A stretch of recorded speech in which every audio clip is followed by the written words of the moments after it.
Seul à No Watch, découvrez ce qui s'y mijote.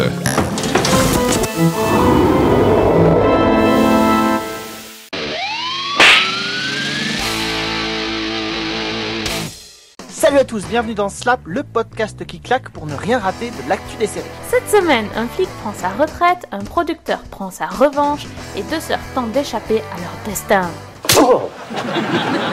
Cette semaine, Teva a annoncé les séries qui vont être diffusées sur son antenne et c'est pas mal du tout comme programme, jugez plutôt. D'abord The Big C, enfin faudra attendre d'abord que Canal+ le diffuse. Ensuite Raising Hope, de l'humour trash et sympatoche sur Teva, ça va faire du bien. On verra aussi The Good Wife, la série qui vient juste de gagner un Emmy Award de la meilleure série féminine. Et enfin Web Therapy, c'est un peu la série ratée de Lisa Kudrow, mais c'est plutôt sympa quand même. Et enfin Off the Map, où on retrouve des jeunes médecins hyper beaux, hyper sexy et qui transpirent jamais, même s'ils sont en plein milieu de la jungle sud-américaine. Bon ok, à la fin c'est pas terrible, mais bon, c'est pas mal quand même. Mes chers amis, je vous propose de nous recueillir cette semaine, c'est le drame de cette semaine. En effet, la série Plus belle la vie va perdre un de ses piliers historiques. On a appris que le comédien Pierre Marteau, qui joue depuis 7 ans le flic Léo Castelli dans la série, allait la quitter définitivement en décembre prochain pour se concentrer sur d'autres projets. Non mais sans déconner, en plus c'est une perte hyper importante pour la série que de perdre le seul flic capable de mettre un frein à la délinquance dans toute la cité phocéenne. Bah oui quoi, il y a que lui pour stopper aussi bien un virus Ebola en plein milieu du Mistral que le pire des tueurs en série. Mais pas de panique, il finira pas au fond du port de Marseille, les auteurs souhaitent se garder la possibilité de le faire revenir dans quelques années. Quand on vous disait qu'il fallait arrêter avec les remakes, bah c'est pas les résultats de Charlie's Angels qui vont nous faire dire le contraire. Malgré la précédente série des années 70, encore dans toutes les mémoires, surtout celle des hommes, bah oui, avec les petites tenues charmantes de Farrah Fawcett, on pouvait pas ne pas s'en souvenir. Et ben son remake a pas réussi à obtenir plus de 8 millions de téléspectateurs, ce qui est un peu faiblard et qui n'augure rien de bon pour la suite. En même temps les gars, vous l'avez cherché.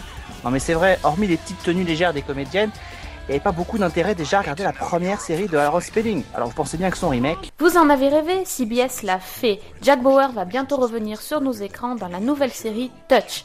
Kiefer Sutherland sera un père de famille qui découvre que son fils autiste est capable de prédire des événements avant qu'ils ne surviennent. Et surtout, il est capable de communiquer avec son père avec une série de chiffres complexes. Touch, c'est la nouvelle série de Tim King, à qui on doit bien sûr la série Heroes. Et au casting, on retrouve aussi le comédien de cinéma Danny Glover de L'Arme Fatale, qui apparemment n'est pas trop vieux pour ses conneries. Diffusion prévue pour le printemps 2012.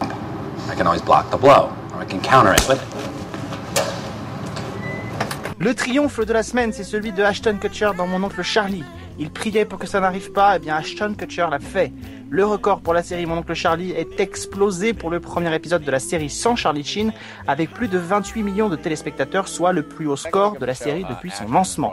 Ce succès entraîne aussi celui de Two Broke Girls, diffusé juste derrière et qui a rassemblé pour son lancement près de 19 millions de téléspectateurs. Et le pire pour Charlie Sheen, son cauchemar est pas fini, c'est qu'en plus l'épisode, il est très bon.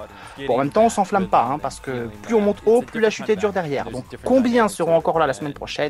Mystère. La série Un flic, que vous avez peut-être découvert il y a quelques mois sur France 2, revient pour 3 nouveaux épisodes dès le vendredi 30 septembre. 3 épisodes intitulés respectivement Pink Panthers, Jackpot et La Veuve Noire. Nous retrouverons Alex Descas dans le rôle de l'inspecteur Schneider qui s'immisce dans chaque épisode dans un milieu différent et avec un ton différent aussi, le tout réalisé par Patrick Devolf, à qui on doit entre autres des épisodes de Crime en série avec Pascal Légitimus et Enquête réservée sur France 3. La série, elle est produite par Image et compagnie, la société qui produit également Mafiosa pour Canal+. On se dit qu'avec 2 acteurs importants, Devolf et Image et compagnie, forcément la série va être bonne. Une série moderne, pas du tout. C'est raté. On a une réalisation qui est certes énergique, mais on se croit tout droit retourné à la fiction des années 90. La productrice m'a en plus confié que France 2 lui a demandé de rendre Schneider beaucoup plus lisse, moins sombre. Du coup, on a une série sans saveur, fade et qui n'apporte rien de plus que le meilleur des Navarro. C'est bien dommage tout ça.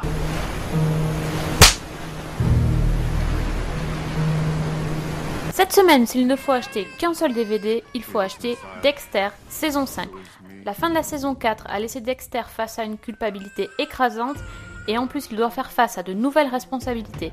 C'est très difficile pour lui cette saison de reprendre ses petites activités de serial killer, car Quinn est sur ses talons. L'événement marquant de cette saison, c'est la rencontre de Dexter et Lumen, une jeune femme qui sauve malgré lui. Le coffret est bien garni en bonus avec un making-of très intéressant, mais ce que j'ai préféré, ce sont les reportages sur les bruitages de la série, ou comment reproduire le bruit du sang qui gicle. Et aussi une petite plongée au cœur de la Kill Room, c'est la salle des tortures de Dexter. Comment ça, je suis déséquilibrée?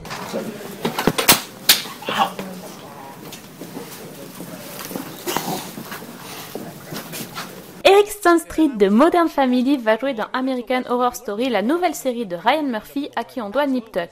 Vous le découvrirez dans un rôle à contre-emploi, celui d'un patient phobique totalement flippé à l'idée de prononcer la fameuse phrase maudite « un Bloody Mary, deux Bloody Mary ».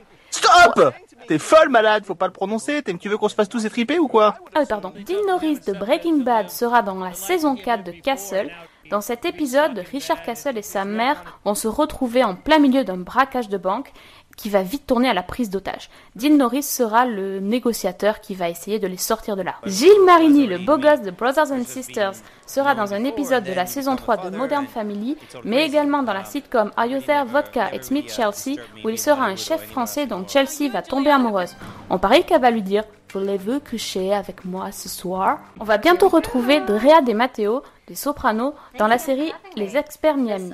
Après avoir joué les voisines bien curieuses avec un lourd secret dans Desperate Housewives, elle sera une joueuse de poker qui participe à des compétitions illégales. Courtney Forbes, qu'on avait pu découvrir dans Dexter ou dans True Blood, sera dans Big Bang Theory saison 5, dans un rôle potentiellement récurrent, celui d'Alice, une jolie jeune femme intéressée par les comic books, qui croisera la bande à Sheldon et Leonard dans la boutique de comics. Catherine Dent, qu'on avait pu voir dans The Shield, sera dans un arc narratif de la saison 4 de Mentalist. L'actrice y incarnera le rôle de Susan Darcy, un agent du FBI qui va collaborer avec Jane et Lisbonne sur l'affaire John le Rouge.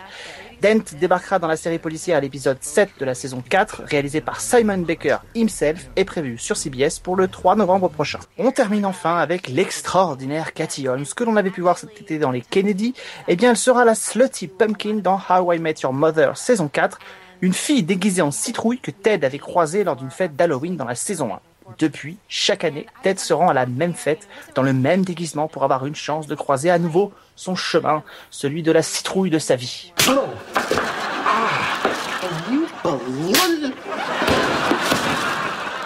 Notre tête à claque de la semaine, c'est Billy Ray Cyrus, le papa de Miley Cyrus. Miley Cyrus, c'est Hannah Montana, lycéenne le jour, star de la chanson le soir. On croyait s'être débarrassé de lui après la fin de la série en mars dernier, et pourtant, il va revenir sur les écrans américains. Il va être en effet dans la saison 4 de 90-210. Il incarnera Judd Ridge, le père d'Austin, un nouveau personnage qui va tomber sous le charme de Naomi.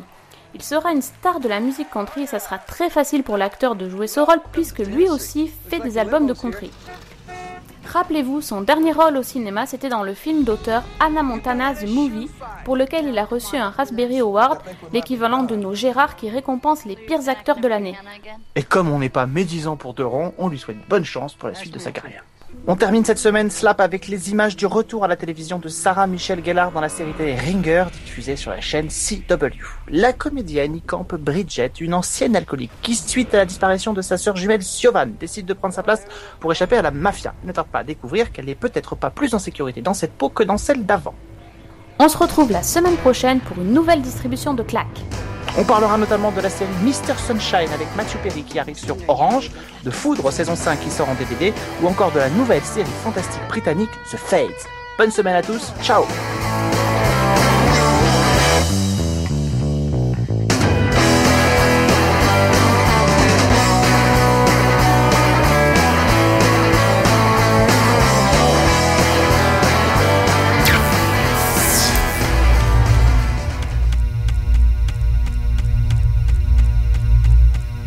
Pretty